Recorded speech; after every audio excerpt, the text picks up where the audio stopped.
On a rainy night in Chianan, a lone driver stalls his car on a dark road. Out of nowhere, another vehicle intentionally rear-ends him. When the driver gets out to inspect the damage, the mysterious stranger doesn't want to exchange insurance info. Instead, he draws a knife and brutally attacks him, leaving him for dead before driving off into the night. Meanwhile, we meet Detective Young Tae-suk, a hot-headed, unconventional cop who hates gangsters but hates corrupt bureaucracy even more. Tae-suk is investigating a string of mysterious stabbings.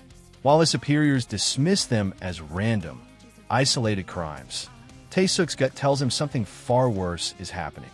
There's a cold-blooded serial killer roaming the streets.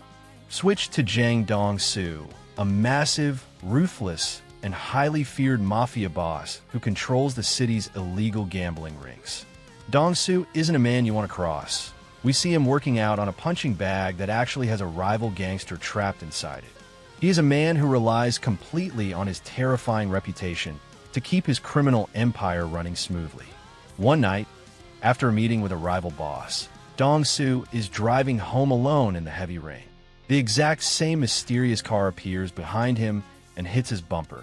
Dong-soo gets out, annoyed but calm, and tells a stranger to just go home. But the stranger, known only as K, draws a massive knife and lunges at the mob boss. What the killer didn't expect is that Dong-soo is built like a tank. Instead of becoming an easy victim, Dong-soo fights back with vicious power.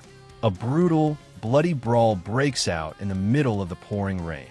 Dong-soo manages to deeply stab the killer in the chest, but he also takes multiple severe stab wounds to his own torso. The killer, severely injured and realizing he bit off more than he could chew, flees the scene in his car. Dong-soo collapses onto the pavement, barely clinging to life. Dong-soo survives the emergency surgery, but his reputation as an untouchable boss is completely shattered. Rumors fly through the underworld that a rival gang tried to assassinate him. Dong-soo knows the truth. His attacker wasn't a mobster. It was a random psychotic killer. He swears to hunt down the man using his entire criminal syndicate. Detective Tae-suk hears about the attack and immediately realizes that Dong-soo is the only living survivor of the serial killer. He visits the mob boss in the hospital, trying to get information, but Dong-soo refuses to cooperate with the cop. However, Tae-suk doesn't give up. He knows he needs the mafia's massive manpower and underground resources to find the killer, while Dong-soo needs the police's forensics, CCTV access, and legal authority. The two bitter enemies strike a dangerous deal. They will pool their resources, share information, and hunt the killer together. But there's a massive catch. Whichever side catches the killer first gets to deal with him by their own rules. If the cop catches him, he goes to jail. If the gangster catches him, he dies a slow, painful death. The partnership is highly chaotic. Tae-suk brings his rookie partner into the fold, while Dong-soo assigns his ruthless right-hand man, Sang-do, to lead the street search. They create a joint task force hidden away in a shady warehouse. Dong-soo provides a forensic sketch of the killer based on his memory, and Tae-suk uses police databases to try and find a match. To provoke the killer and draw him out, Dong-soo purposely uses his own gang resources to murder a rival mob boss who had been insulting him, cleverly using the serial killer's exact stabbing pattern to shift the blame. This completely destabilizes the city's criminal underworld, forcing the killer to realize that someone is tracking his specific calling card. The killer, K, plays a dangerous psychological game.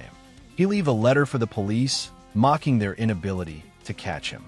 Using advanced forensics and tracking down the registered owner of the killer's abandoned car, Tae-suk and Dong-soo finally locate K's hidden workshop. Inside, they find chilling trophies from his past victims, proving Tae-suk's serial killer theory right all along. The chase intensifies as both the cops and the mobsters spot K at a crowded public festival. A massive, high-speed foot chase erupts through narrow alleyways, crowded streets, and muddy fields. Tae-suk almost corners him, but K manages to slash a bystander to create a distraction and escape into the night. The tension between the cop and the gangster reaches a boiling point, as both men realize the killer is getting desperate, and time is rapidly running out to see who will claim him first. So what do you think? If you were in the detective's shoes, would you team up with a ruthless mafia boss just to catch a literal monster? Let me know your thoughts in the comments down below. If you enjoyed this recap, make sure to smash that like button, subscribe to the channel, and turn on notifications so you never miss our upcoming movie breakdowns. See you in the next video.